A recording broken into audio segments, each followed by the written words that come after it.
Now, what's really important, especially when we talk about how we read these weather models or the timestamps on these weather models, is that we need to talk about what's called Zulu time or UTC time or Universal Coordinated Time.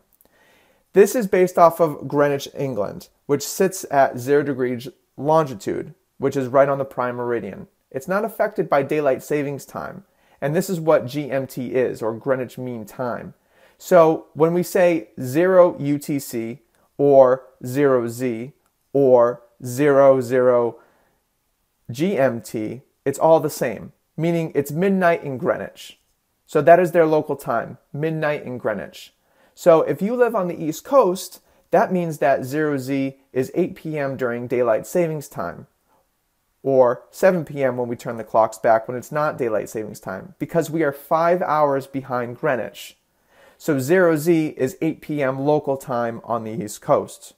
So if you lived in Chicago or anywhere else that observes Central Time, 0Z would be 6 o'clock or 7 o'clock in the evening, depending on if it's daylight savings time or not, and so on and so forth. So if you were in LA, you would just subtract 2 more hours or 3 more hours, depending on where you are. It's important to note that meteorologists always use Zulu time or UTC time because we have to be on the same page about everything. And weather models are ran at 0Z and 12Z, especially for the European model. And weather balloons are launched only at 0Z and 12Z every single day around the world. And that's why it's very important for meteorologists to understand Zulu time. Because if we want to capture the atmosphere at the same point, at the same time, we have to all be on the same page. And therefore, we have to use universal time.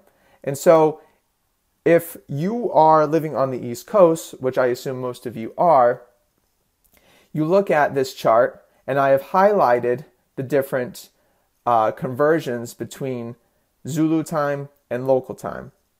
So depending on if it's daylight savings time or not, if it's midnight local time, that means it's either 4Z or 5Z, which means it's either 4 or 5 o'clock in the morning in Greenwich, England. 7 a.m. is either 11Z or 12Z, depending on where you are, again, or if it's daylight savings time. So you can use this chart to decipher what our local time is or your local time is to what it would be in Zulu time. And this is going to be very important, and I would be very familiar with how to read Zulu time, especially when we start talking about how to use these weather models within the next couple of weeks. Now, the model run times are a little bit different, especially when we talk about the American models versus the European models. For the NAM and the GFS, they run 4 times a day at 0Z, 6Z, 12Z, and 18Z. However, the European model will only run twice a day at 0Z and 12Z.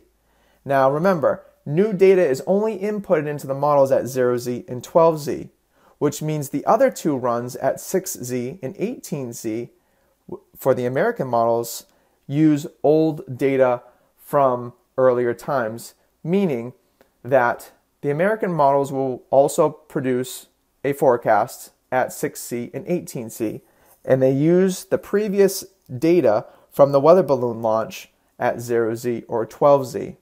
And they do this to sort of compete with the European, because the European is a superior model. Now, it's not that the Americans don't know how to produce a good weather model, it just comes down to funding. The Europeans put more funding into their weather model. They have more money to run better quality supercomputers than the Americans do. It's just the way it is.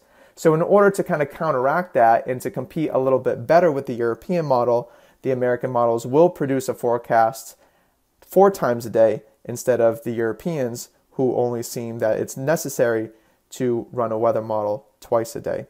So that's a little bit about weather models and how they work and how you decipher the times on these weather models.